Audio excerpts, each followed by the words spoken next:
Hello नमस्कार दोस्तों, आपका स्वागत है मेरे यूट्यूब चैनल पर। जैसा कि हम थंबनेल लिखा, न्यूनतम वेतन मध्य प्रदेश को लेकर बहुत महत्वपूर्ण जानकारी है।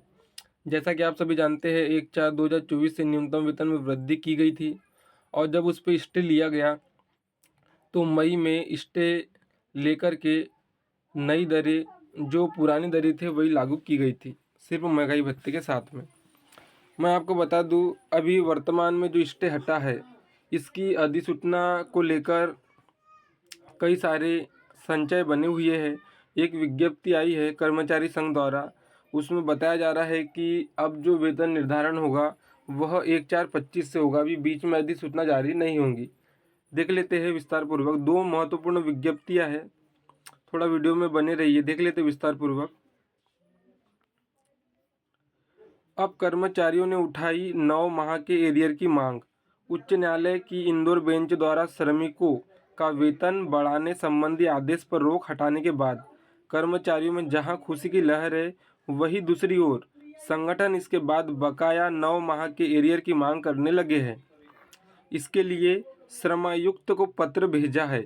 मध्य प्रदेश कर्मचारी मंच के अध्यक्ष अशोक पांडे ने कहा कि कारखाना मालिकों की कर्मचारी विरोधी नीति से प्रत्येक कर्मचारी को प्रति माह करीब 16,000 रुपये का नुकसान उठाना पड़ा है, क्योंकि इस माह की अवधि में कर्मचारी को बढ़ा हुआ वेतन नहीं मिल पाया है। ऐसे में सरकार से मांग है कि वह एरियर्स दिलाए। कर्मचारियों का अगला नवीन वेतन निर्धारण 1 अप्रैल 2025 को किया जाएगा। इसके लिए समिति का गठन किया जा चुका है। 1 अप्रैल 2025 के लिए यह पेंडिंग हो गई है नई अधिसूचना। आप सभी जानते हैं, साल में 2 बार न्यूनतम वेतन निर्धारण होता है, महंगाई भत्ता, एक 1 अक्टूबर और दूसरा 1 अप्रैल से। और इसमें पुरानी दर दिखाई गई है। इसके बाद दूसरी विज्ञप्ति देखेंगे। ये जो पुरानी इतना होगा फ़ायदा, ये तो पुरानी जो वेतन वृद्धि है, अर्धकुशल को 11,800 और अर्धकुशल को 12,996, कुशल श्रमिक को 14,519, उच्च कुशल श्रमिक को 16,144।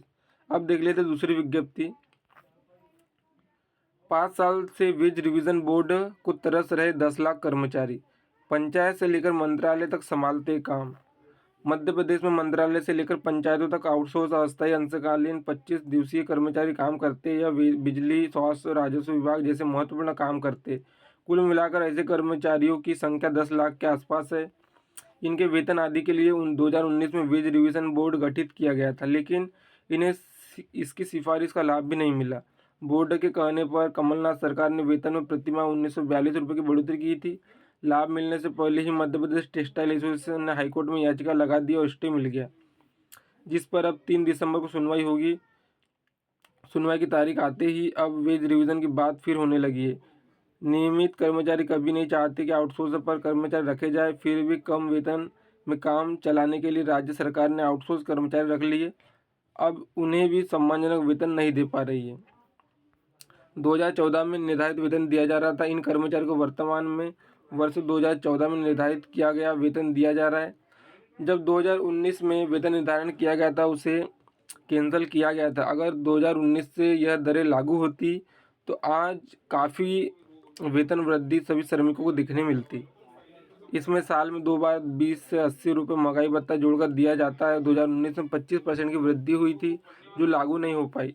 वर्तमान मूल्य सूचकांक के हिसाब से वेज रिवीजन किया जाता है तो इन कर्मचारियों के वेतन में 3800 रुपये से अधिक की वृद्धि होगी।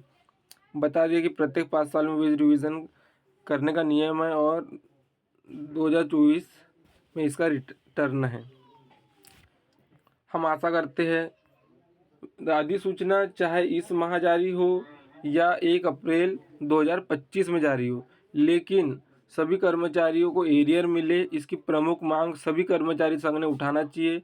और एक नियम अनुसार, क्योंकि 5 साल का नियम होता है और सरकार विभागों ने 10 साल में इसका निर्धारण किया है, कर्मचारी का बहुत बड़ा नुकसान है।